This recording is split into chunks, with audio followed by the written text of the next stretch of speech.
Yo, long time no see, everybody. Long time no hear, everybody. Today we're pretty much interested in something interesting, which called like a classical genre of the classical genres. It doesn't make sense, so it's called the Cthulhu. How many titles we already played with Cthulhu? I can't even like count. That's why I said that the Cthulhu actually is kind of you know, the classical classics of the horror and Lovecraft. But what's about this one? It's Cthulhu in the cosmic abyss. So, it's very eerie, very interesting, and let's dive deep into the Cthulhu. So, with the first few minutes of the cosmic abyss, I picked up a mention of Miskatonic University. Instantly, I relaxed into what I thought would be a classic Lovecraftian horror piece, like cults, water shut by non-Euclidean impossibilities, and God's does speak amidst moody early 19,000, 9000 setting. Well, I was surprised, honestly, because it was in 2056. And I have the AI implemented to my school.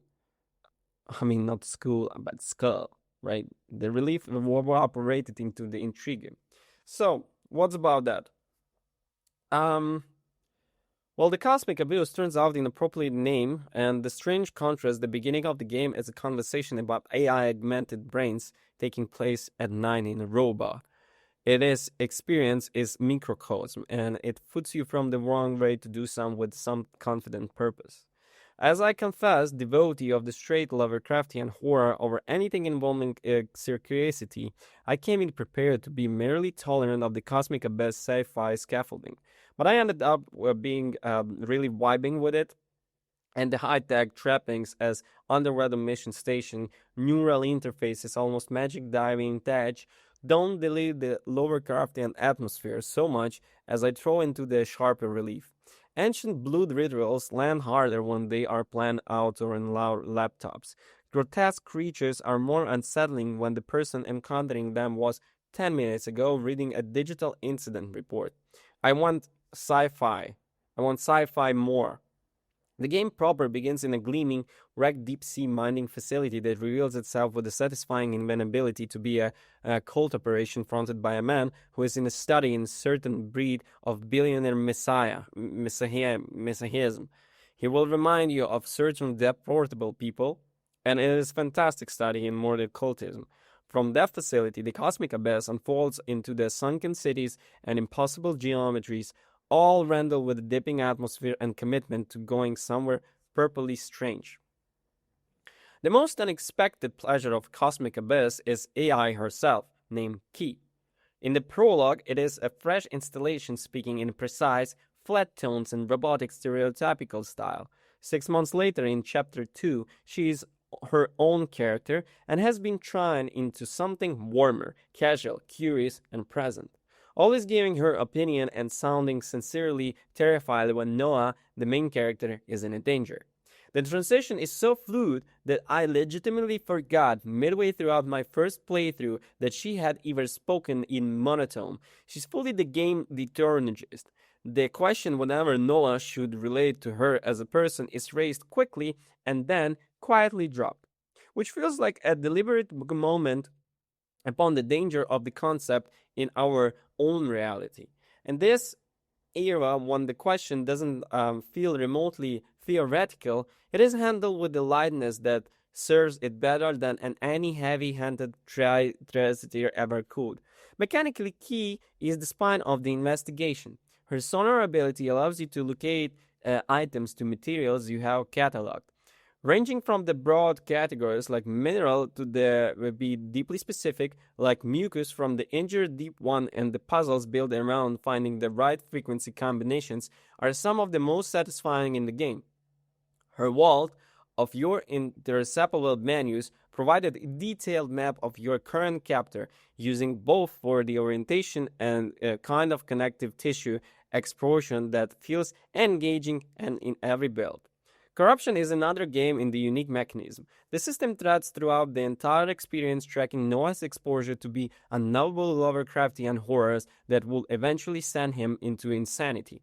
What this leads in the thrilling version of the morality system. Most main puzzles offer two solutions, one that erases your corruption and the other depends on it.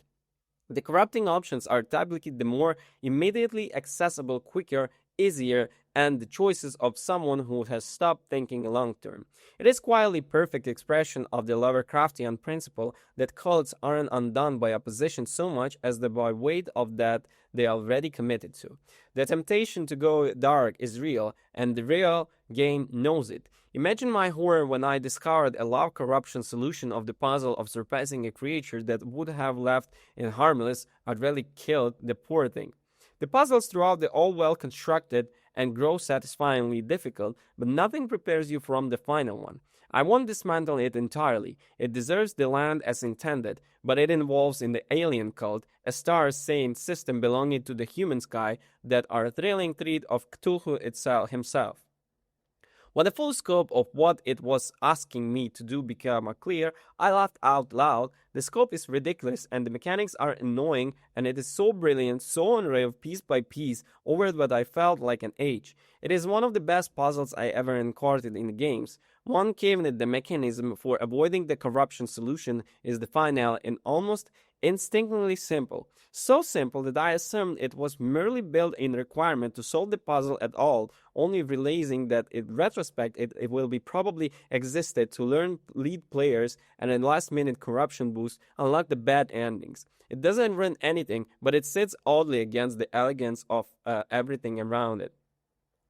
Less forgivables are the technical issues. I experienced several crashes in the late game and a handful of the auto-sell bugs by then, combined with the set crashes, cost me up an hour of progress of 3 separate occasions. There was also significant lag when the graphic settings have left on automatically by default. The Cosmic Abyss appears the overstim with some machines and can comfortably handle. These may well be well addressed before or shortly after the launch, and I hope they are, because they interrupted and the otherwise absorbing experience is the most grinding way. Also worth flagging throughout the ultimately a general classification rather than a flaw, this is the Cosmic Abyss, has no help gauge and that carry almost no penalty. What initially suggests survival horror reveals itself as a mystery horror concerned more with the navigating dream that's surviving it.